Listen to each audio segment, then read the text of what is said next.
ဇွဲတက်ကလူတန်းတဲ့ကြောင်းတိုက်ကြီးမှာထူးထူးခြားခြားရေးမစေကြောင်းသုံးတန်းကိုလာရောက်လူတန်းခဲ့တဲ့စနေမောင်နိုင်ပြည်သက်များအားလုံးပဲမင်္ဂလာပါရှင်။ကျမတို့ရဲ့ YouTube channel လေးကနေကြိုဆိုလိုက်ပါရစေ။မတ်လမှာလှုပ်ခဲ့တဲ့ငလင်ကြောင်းပြည့်စည်သွားတဲ့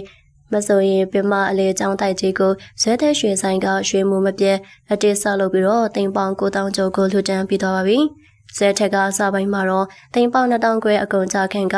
ဆောက်လုပ်လူတန်းသွားမှဖြစ်ကြောင်းပြောခဲ့ပါတယ်။တိမ်ပေါင်2000ခွဲနဲ့မလောက်ရင်လည်းဓမ္မလူတန်းသွားမှဖြစ်ပြီးပြောတဲ့အတိုင်းတိမ်ပေါင်2000ခွဲမကလူတန်းလိုက်ပြီးဖြစ်ပြီးတော့တခြားလူရှင်တွေကိုလည်းလာရောက်လူတန်းဖို့အတွက်နှိုးဆော်ပေးပါတယ်။ဇွဲထက်ကကျောင်းတိုက်ကြီးရဲ့အလေအတိုင်းအုံမြင့်တော်ကိုကြောင်မြတ်နာကိုပါနဲ့စီချဲပြီးတော့လူတန်းခဲ့ပြီးညရတဲ့မြင်ကွင်းဖြစ်နေပါတယ်။ပုံမြင့်တော်တွေကိုကြောင်မြတ်ရတနာကိုပါနဲ့စီချဲပြီးလူတန်းထားလို့တမိုးငွေတွေကလည်းမနေပါဘူး။ဇက်ထက်ကကိုရိုင်းလူတန်းနေတဲ့ထဲမှာတခြားလူရှင်တွေရဲ့လက်ဝဲတနာတွေစိန်နေရွှေတွေလာရောက်လူတန်းကြပါတယ်။အဲဒီထဲမှာလာလူတဲ့ဇနီးမောင်နှံကတော့တခြားသူတွေနဲ့မတူဘဲထူခြားနေပါတယ်။သူတို့ဇနီးမောင်နှံကခန့်ထဲဝါကြောင်မြတ်ကဖြစ်ပြီးရေမစေကြောက်သုံးတန်းကိုမစိုးရင်ကြောင်းတိုက်ကြီးသဗ္ဗနာဖို့အတွက်ဒုတိယကျင်းလူတန်းခဲ့တာပါ။ရေမစေကြောက်3တန်ဆိုတဲ့ပမာဏကတော့အလွန်များပြားပြီးတန်ဖိုးကလည်းမရေတွက်နိုင်အောင်ကြီးမာပါတယ်။ကြောက်တုံးကိုတောင်မှလူဖို့အတွက်တမိုးကြီးနေတဲ့အချိန်မှာလူရှင်စနီးမောင်နဲ့ကကြောက်3တန်တောင်မှလူတန်းပေးတာကတော့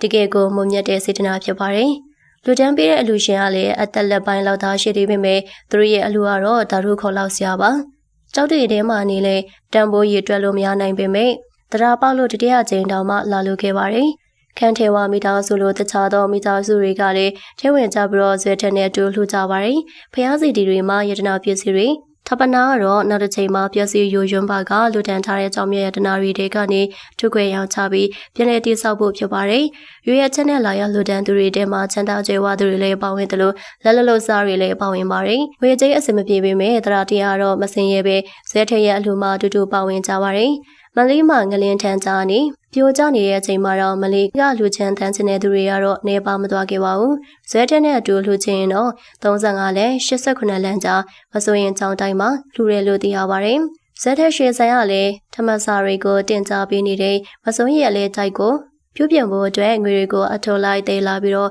ဆောက်လုပ်ရေးလုပ်ငန်းကိုစိတ်ရချပေးထားတာပါ။ဒီမကကုန်ကြမယ်ဆိုရင်လေလူတန်းသွားမှာဖြစ်ပြီးရွှေဆိုင်ကသူတို့ရဲ့ဝင်ငွေတွေကိုတမိုးရှိရှိအသုံးပြုနေပါတယ်။ဇက်ထက်ကတိမ်ပေါင်းတောင်းချီလာရောက်လူတန်းပြီးတန်ဃာတော်တွေကိုစံတွင်လူပေးနေပေမဲ့လေကြားဝါတော်တွေမလို့တလို့ရွှေကိုလည်းတီးနေအောင်ဝယ်မလာခဲ့ပါဘူး။ငွေကြေးချမ်းသာပြီးသားဖြစ်လို့ပိုင်ဆိုင်မှုကိုလည်းတန်တက်ထုတ်ကြစရာမလိုတော့ပဲသူတို့နဲ့လာရောက်လူတန်းနိုင်ကြောင်းဖိတ်ခေါ်နေရကိုလေးစားနေကြပါတယ်။ဝဆိုရင်ရလေတိုက်ကိုပြုပြင်မှုအတွက်ရေမစီကြောက်သုံးတက်လာလူတန်းကြားရမိသားစုရဲ့ရည်ရွယ်မှုကိုအားကျနေကြပြီလားဆိုတာကိုမှပြောပြခဲ့ပါအောင်ရှင်။ဟုတ်ကဲ့ပါရှင်ဒီနေ့တင်ဆက်ပေးသွားတဲ့အကြောင်းလေးကတော့ဒီလောက်ပါပဲရှင်နောက်ထပ်လည်းပရိသတ်တွေအတွက်စိတ်ဝင်စားဖွယ်ရာအကြောင်းတွေနဲ့တူပြန်လာခဲ့အောင်မှာဖြစ်လို့အတိတ်သောပရိသတ်နာမလို့တန်သိရှိနိုင်ဖို့အတွက်ပေးနာချက်ပေးခေါင်းလေးကိုလည်းနေထားပေးကြပါအောင်ရှင်အဆုံးထိအားပေးကြည့်ရှုမှုအတွက်လည်းကျေးဇူးအများကြီးတင်ပါတယ်